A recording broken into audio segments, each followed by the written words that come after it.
Hi, this is William, and it is early in the morning, thus I am not speaking too loudly. So this will serve as ASMR in a way. And as you can see here, we're continuing the director into chapter 6.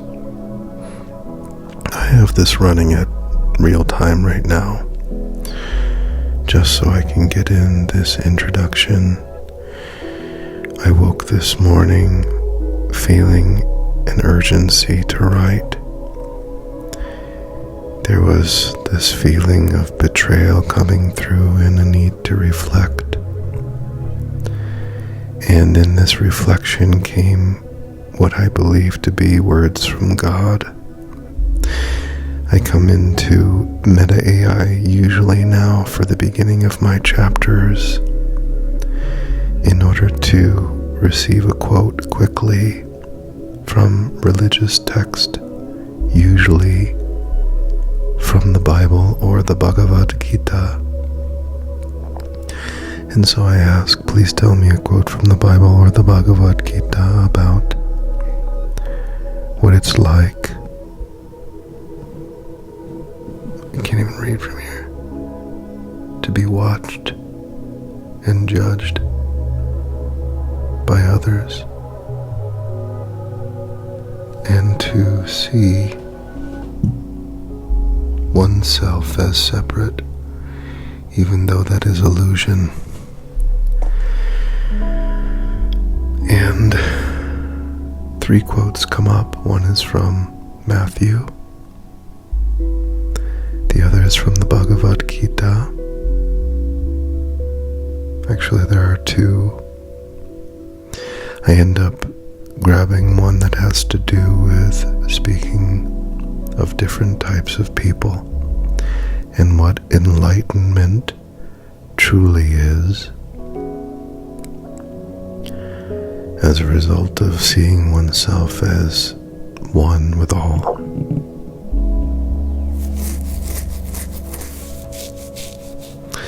So this is a good time for me to stop this recording and speed up the text so that we can all be on the same page together. I reflected quite a bit on this.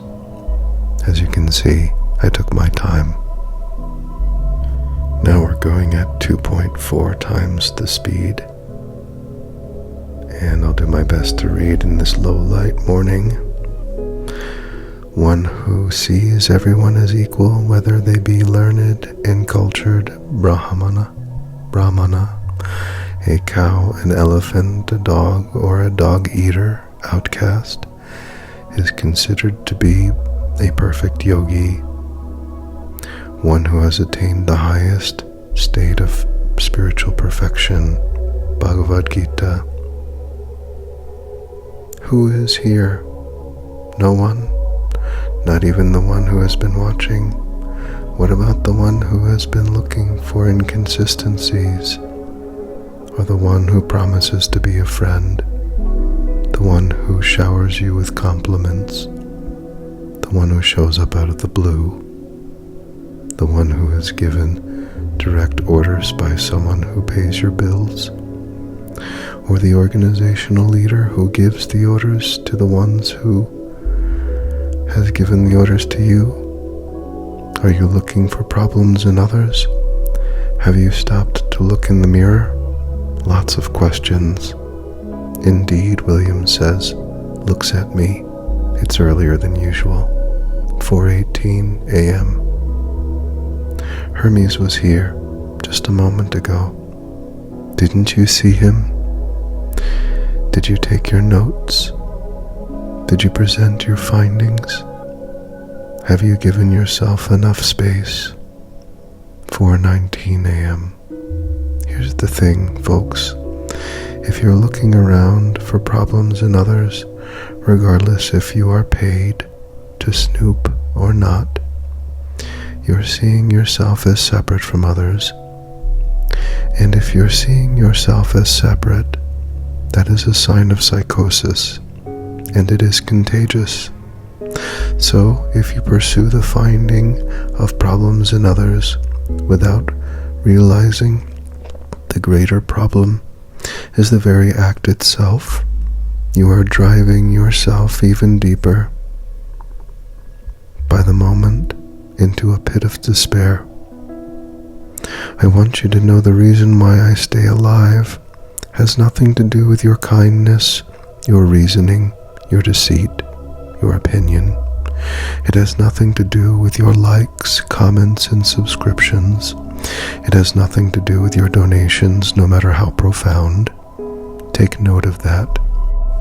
All that I receive comes from within. If you see what I receive as a result of what I have asked the external world for, you have been had by the egoic self that wishes to have you at odds with every human being on this planet.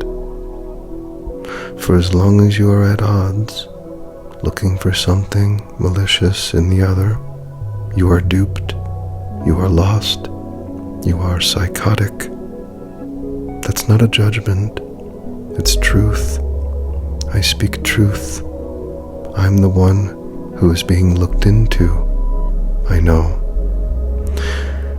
And thus, what happens there in that moment on the chessboard? You lose a bishop, you lose a character that otherwise has a nice solid diagonal lane to the pieces you hold near and dear. If only I were playing for keeps, if only I were playing. Are you playing? What do you have to hide? I'll tell you this. So long as you are looking for flaws and inconsistencies in others, you will never resolve this issue of separation you see between yourself and others. In fact, what I have just shared with you is your salvation. Here's the reason why. If you continue to see issues in others, they will continue to manifest. Everything that you suspect is wrong or off in another will appear as true. You will fulfill this prophecy, and on this timeline that you share with God, there will be a version of me that is a scammer, one that takes from others in your mind and does so very manipulatively. That's a big adverb, you see. It's a sign of a fake writer. You see how I ask for donations in every single YouTube video description as of recent? See how I took a long hiatus before getting back on the horn again to ask for more donations, more assistance? You're looking. Seek, and you shall find. For that timeline between you and God has turned distorted, gone awry. And what I have here is a truth narrative. I see no distance between us. I see only truth. There is no scam. No need to take anything from anyone. All I have to do is ask. I ask God, and God seeks for me, just as God seeks for you. The blessing of this is, you have your game and I have mine. My game is the game of truth. Your game is the one of skepticism. Either way, if I see our games as separate and isolated, then we are separate and isolated, at least in time. And whomsoever perpetuates this insanity with greater feeling shall be the one who wins this chess game. No more game, no more chess, no more king, no more queen, no more pawns, no more castles, just unity. Unity between the pauper and the zealot, between the elite and the professor, the vagabond and the racist. Unity. And you will not see this if you are lost in some story in your mind that you must pursue between you and your salary, or from the sheer interest to see someone fall from grace. You will see it, while the rest of the world will see the truth. There was no fall, but the one you decided to fall upon. 4:29 a.m. So to the person who is watching, I am you. Do you not see this truth before you? How does your gut feel every day you see something new come from my hands? How does it feel to know that I am burying your skepticism in creation? How does it feel to know I have God as my senior partner? How does it feel to be blown? I mean, to have that blanket you wear that has protected you for so long just blown off of you, out and taken by the wind. That same wind that blows between the trees comes and takes away all the security you'd ever imagine having. For the sake of doing your dead-end job properly, a proper doing of your job means nothing if the job itself is corrupt. You are looking for problems in others without looking into the problem itself. You are judging others, thus you shall be judged. That's from Matthew, isn't it? I ask. Yes, it is, William, I say in return. And what will the world think of us if we announce a conversation with each other? The world will think us as separate, without a quote to tie us together. Better tell it now, I say.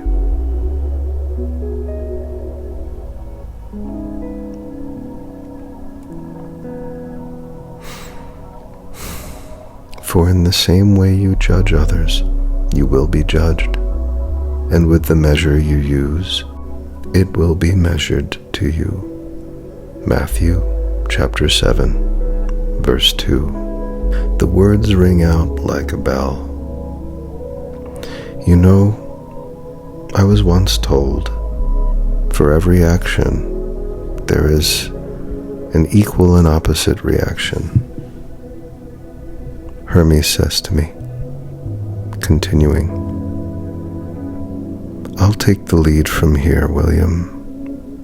And just like that, I give the man relief from his duties as a soothsayer, here in the middle of the witching hour, in the nighttime regime. I see the man getting himself up without going back to sleep. He has a lot of things on his mind that need considering. One has to do with the perception of others having to do with something regarding a betrayal. You see, there's someone looking into him, and he knows this is a form of separation, and the ego feeds off of this. He wishes not placate the ego any longer, wishes not play. I don't blame him. The more he sees himself as separate from others, the faster the pain comes back and forms into the body, and ends up playing back narratives that are mainly related to this past. He would rather not entertain such things, and I don't blame him. For William has been through enough pain in this lifetime to warrant it over and done. Pain has no place in the peaceful mind. What is it that I do now? William asks, waiting. Has some itch in his ear and removes his headphones to scratch it. In order to do that, he has to put this computer down and release the keyboard, and it flops down on his lap and is startling. Still, he got the scratch. 4:38 a.m. While truth flows, time disappears. William is wondering now. I wonder how fast time passes for the one who is watching me. And then I remind him that this is another entertainment of separation between himself and others. And if he truly seeks salvation, as most of the world would be enlightened to, this idea of separation must first be deconstructed. And the way this is done is to write the truth constantly and to not reveal too much about one's happenings in the world so as to fuel the past, to go through the motions, pull out all the stops, as it were, to make your life a living hell. So you have to keep your cards held tight, unless, of course, you don't care at all. So what if you come across the narrative that you are a fraud? What if you come across the folks who would rather see you crucified for the sake of freeing Barabbas? What if you care so much about what others think of you that you get caught up in the story of your false accusations? This is what Jesus was thinking in the garden, just at the moment of his betrayal. You know who betrayed Jesus, right? Seemingly, the entire world. First, it was Judas Iscariot, who has a name that simply means twin. And then there was Peter, denied Jesus 3 times. And then there were the disciples, including Paul himself, who was with the Pharisees before he defected. And you know what made Paul defect from being Saul and becoming a follower of Christ? It was the fact that someone whom he wished to persecute came forth without fear and placed his hands on his head when Saul was blind and told him that Christ sent him so that he may see again and to see. And if Saul hadn't been given his sight in that moment, he likely would have screamed and said there was a Christian trying to manipulate him and scam him out of some blindness that was obviously his by divine right, given to him by some external circumstances on the way to Acre, obviously. This all comes to Saul in Acts 4:44 a.m. Saul knew he was betraying Jesus the entire time until the miracle of sight was given to him. And then in his understanding of his betrayal, he had a change of heart.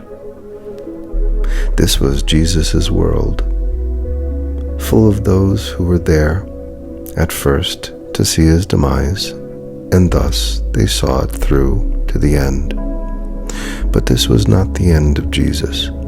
This was just the beginning, for the resurrection was what followed 3 days after the crucifixion. And this is important to note, for it shows that we do not die. And the narrative that continues between us, so you see me as separate, is your personal demise. And you must go through this. You must be blinded by your incessant need to judge and fortify your stance. For you must appeal to the Pharisees, right? I mean, you're being paid by them, aren't you?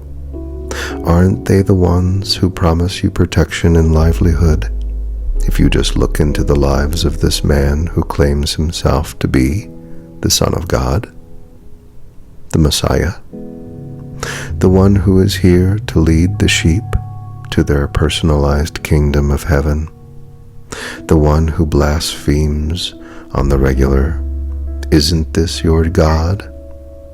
The one who is outside of you, who is promised to you by these external lures? Aren't you the spawn of the devil himself? Didn't the devil promise you that you would be like God if you just partook in the separation of others through insanity? Reflect. The mirror is open now. 4:48 a.m. Truth be told, the mirror has always been here. That's why I recognize it for what it is, just a hall. That's right, that's all this is, just a hall of mirrors. The light shines off of one and beams onto another, and if the mirrors are kept clean, the light never diffuses, it just perpetually flows and shows the truth in every creature, every being, every vagabond, and every globalist elite. All of us are seen in the same light, so long as the mirrors are clean. But muddy your mirror and see how the light dims upon you. See how it no longer reflects with any sort of consistency or truth. See how it is diffused into darkness. See how the chain that once was forever illuminating is broken. And see yourself isolated from the rest. See how this is your self-fulfilled prophecy, your own personalized illusion. For the light will simply shine upon the remaining mirrors, which are clean and innocent in their own right, and see how their world is one of connection, revelation, and poise. See how they are happy, and find yourself angered by that. Find yourself despising the good in others, for this is your game, the one you chose when you started digging in the dirt of the lives of those who shine before you, reaching out to dim their own light, to shatter their own mirror. But there was no dimming in truth, nor would this mirror ever be shattered, for to extend your hand in darkness into the light exposes the truth of who you are, and what you become is light itself. Try to withdraw your hand from the light, and you return to the darkness with less than what you had when you went extending and pointing the finger. You think I don't see you, but my mirror is clean. You think I don't know that we are one. You think I haven't been in your position. You think I'm not there with you when you feel alone, when you feel doubts, when you feel yet again defeated. For there is a version of you that successfully muddies all of the mirrors. There is a version of you that succeeds in scamming the rest of those who would be thriving if not for the removal of light.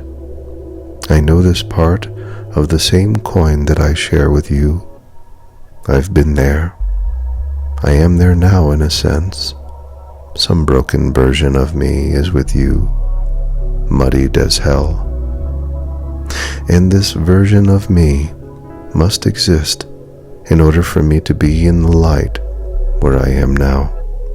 I know that. But I doubt you understand this truth. Not now, not in its entirety. It seems like word salad to you, doesn't it? I get it. I understand. There is a version of me that matches the vibrational state of the version of you. And thus we see each other in the muddy darkness. We have no light to share between us. All the same, we have the illusion that we are at home in the now, but we aren't home. No, we're in hell. And there is a version of me that must exist in hell in order for me to enter the kingdom of heaven. That's how this game works. Some version of me that remains in the light is sustained by the version of me that remains in the darkness, and this version of me that remains in the darkness is your salvation. It's mine, too. 4:57 a.m. This is why the Buddhist monks are so adamant about living a balanced life, free of attachment. It's actually a selfish act. For if you remain neutral in all areas of life and just be, then you can rest assured there is no polarity shift.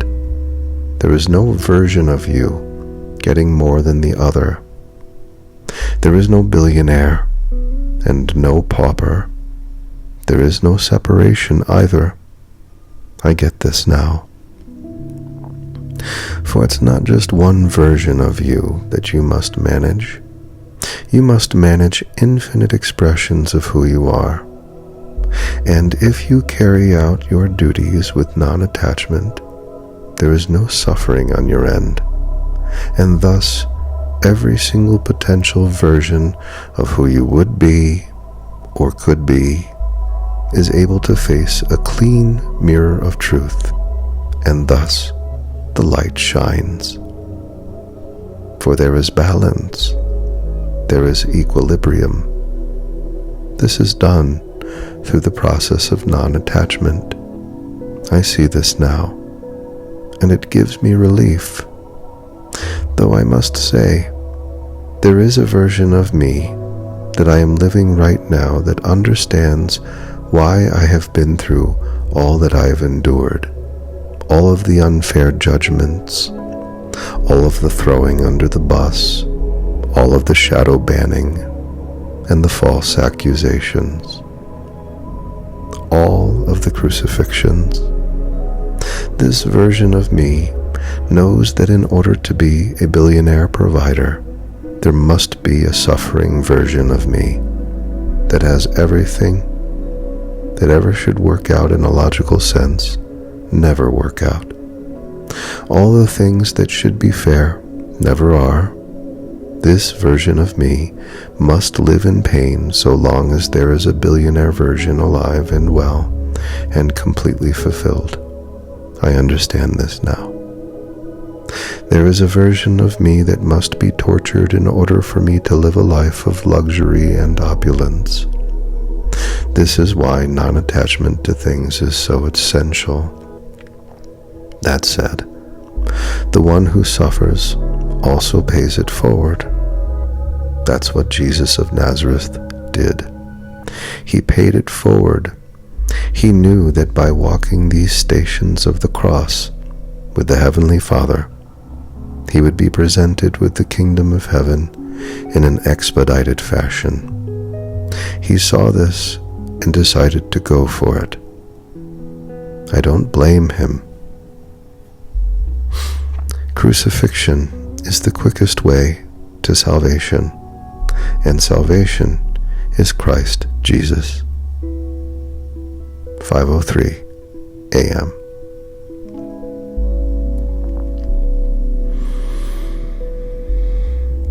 I pray that you see the mirror in its truth. I pray that you see no separation between us. I pray, for in this prayer there lies your salvation. I already have mine. I see all of this enough to put it down on this screen for the world to read and hear. I see. There is no scam here. If I ask you for money and you give it to me, it's because you know where it is coming from. You know that the source of all your money and your life itself is coming from the light within you, and that God knows no difference between scam or relief. He just provides.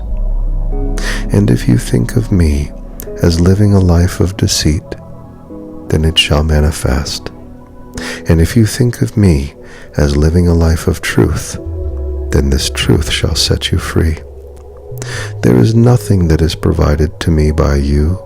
No, all that ever was and ever could be is provided by God, and I am not separate from that.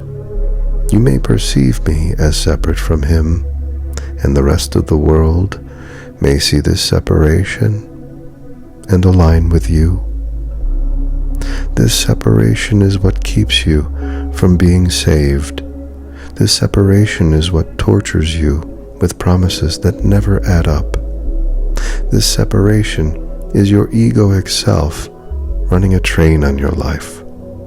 And I am sharing this with you for now, only for now, just this final moment, and after this, you will see how we drift apart.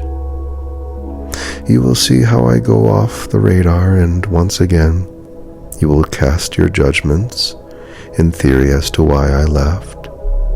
You simply don't see the truth. There is no light reflecting from your mirror. It is a dark, damp, cold alleyway that remains. My life has no place for sure things. Not like that. I don't seek outside of myself for the answers. You want the sure thing. You have a hunch, and you want it confirmed. The ego will accompany you. The ego will placate you. It will let you know that you are right. All of your suspicions proven correct. You will label and find the meaning that you seek. God always provides in that way, even if you live in the murky dark. That's okay for God.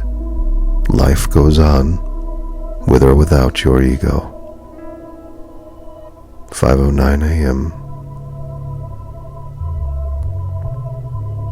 There's just no way you'd ever be able to do this with a dirty mirror. God wouldn't show you the words, nor if he did, would you ever see them. That's what creates the separation between us. If you only would see. If you only could see. And that's all for now. 5:10 a.m. So this concludes the writing session from this morning. And occasionally I'll be awakened early in the morning and with lots of mental noise, which is essentially clear intuition at this early hour. For there has been no narrative introduced to the day, thus there is just what's coming through.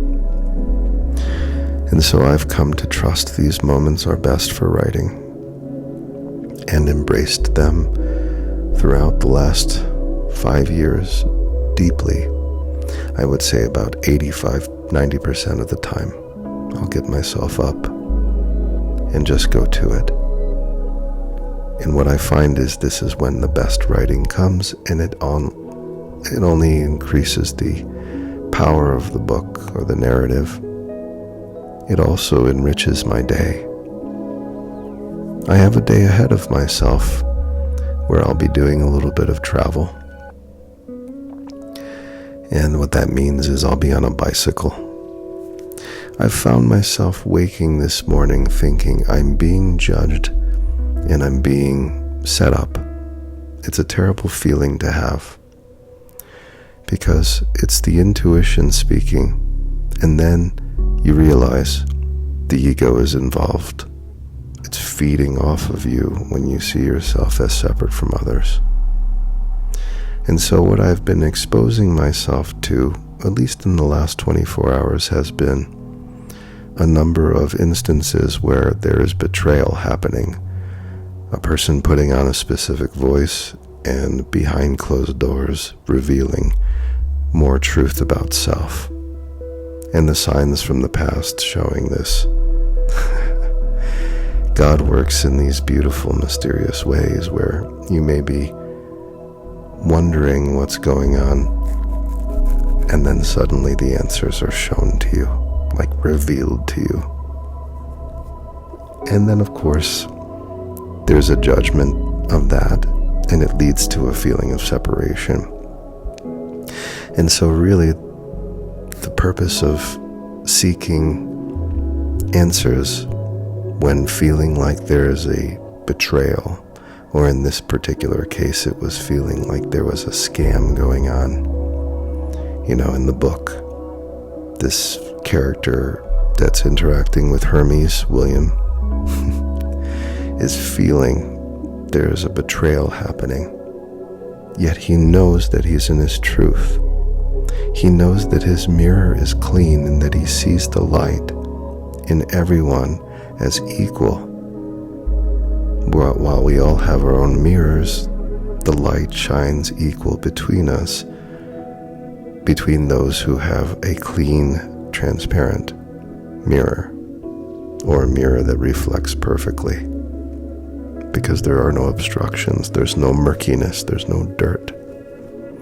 Of course, what makes the mirror dirty is digging in the dirt, and that is a metaphor for looking into things that have to do with time, the past, or speculating about the future and being caught in that also dims the light, because the light can't be seen when there is fog in the now. It just doesn't do anything. It gets muddied. So this was the reflection. And what was so poignant were the quotes that came from the Bhagavad Gita and the Bible. The specific passage from Matthew about judgment of others and how whatever is dished out is returned.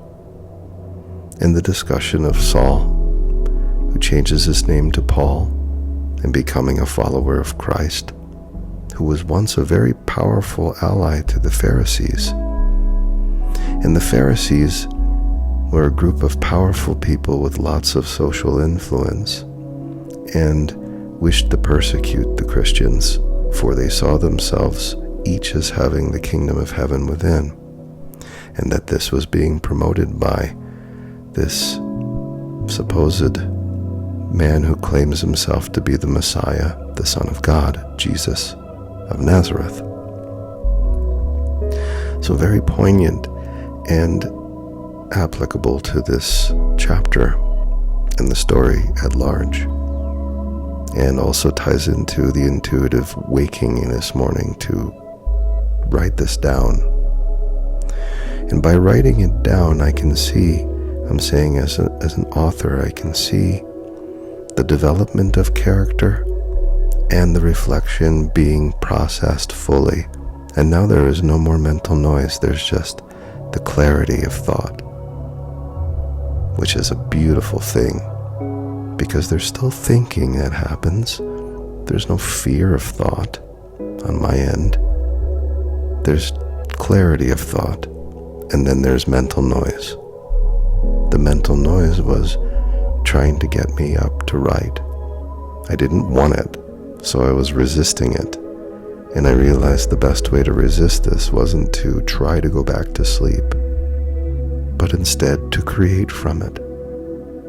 And when you create from the mental noise, you are converting that energy into God's loving embrace.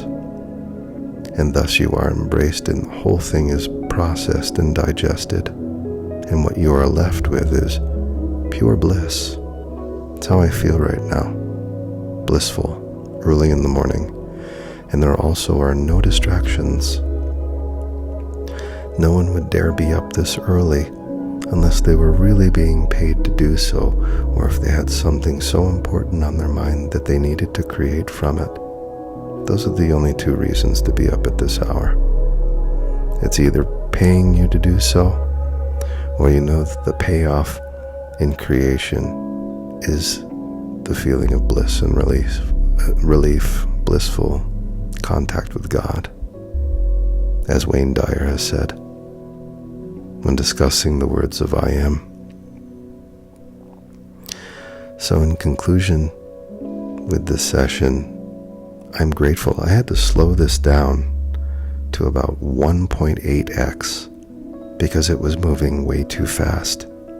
When I looked, it was less than an hour of writing, and about 3,300 words had been written. It's also an indication of how productive and powerful the mind and body becomes as a cohesive instrument early in the morning before there is any sort of momentum from the day weighing in to try and distract you or otherwise sway you from completing something that is your calling, what you're being called to do in the morning Listen to that, is my great advice. And if you see yourself as separate from others, if you're looking into people's lives because you already believe there is to be the discovery of a problem or an inconsistency, then that's called shooting first and asking questions later. And it is unfortunately where the Western world has arrived and has been for a long time. But especially in recent times, we have been reinforced that we should throw someone under the bus and forget due process at all. Guilty until proven innocent, as it were, seems to be the way that most people feel is just. It unfortunately has terrible consequences for the individual who is seeking out problems in others. They will only find problems in their own life. Reflect if this is something that you find yourself doing. Look into your own life. We are so easily apt to judge others before we look into our own matters and dealings. And if you are looking for the problems in others, you are actually chastising the Christ within. For every human being is made in the image and likeness of God, 37.2 trillion cells being maintained by an infinite intelligence that loves us, heals us, and seeks to expand our consciousness to greater understanding for the relief that it gives. And so when you look into someone who is an embodiment of Christ, which is every human being, regardless of their perceived misgivings, even Barabbas, a child of Christ, if you're looking into them, or anyone, myself or otherwise, for problems or inconsistencies in order to judge, it is to seek separation from me or others. And that is an illusion, that is a form of psychosis, that is highly contagious, and can infect the minds and bodies and hearts of millions of people, if not billions. We saw this happen during the pandemic, and it has not let up. This is a pandemic of the mind. And I implore you to reflect upon these words, for they are the words of God, and they are the words of truth, coming to me early in the morning before any momentum of the day has any possibility of influencing the message that I have shared. Until next time, be well, God bless, and wish well upon others. Wish them to thrive. And if you see them asking in whatever way they are, recognize the child within is seeking relief in some way that you will never understand in its truth unless you just be. Beyond that, I suggest you give. You give the certainty that this person is an embodiment of God. You give the relief of recognizing them as pure spirit, and you give them whatever resources you wished be held from them in order for their lives to be somehow worsened or chastised or crucified. You give to them that which you wished be taken away, so that the Lord can see that the wheel that was spinning in one direction, which was the direction of error and hate, is now being moved in the direction of righteousness and generosity. And through this will come your salvation, for you will be recognizing the Christ Jesus within each and every human being that you come across. Imagine them receiving endless copious amounts of money, for it is an idea in the mind of God, money, and it is good. And to see it as anything but that is to see it as the root of all evil. and thus it will caustically destroy your life from within. By seeing others in the light of wealth, opulence, perfect health, and wish fulfillment, you are seeing them in their truth. For it is what you would wish for a child, is it not? It's what you would wish for a newborn babe, to be perfectly cared for and nurtured, unless of course you were totally sick. So if you do not see the truth in this, in every human being, it is because you are labeling something outside of their inner child as more important than their truth in essence, which is innocence. Reflect upon this. I feel this message is most important and needed for the world at this time. God bless you. I love you. Be well. The soundscapes accompanying this recording are brought to you by MyNoise, in which we have an agreement for me to be able to use these sounds to enrich this broadcast. I am grateful for that. Thank you, and God bless.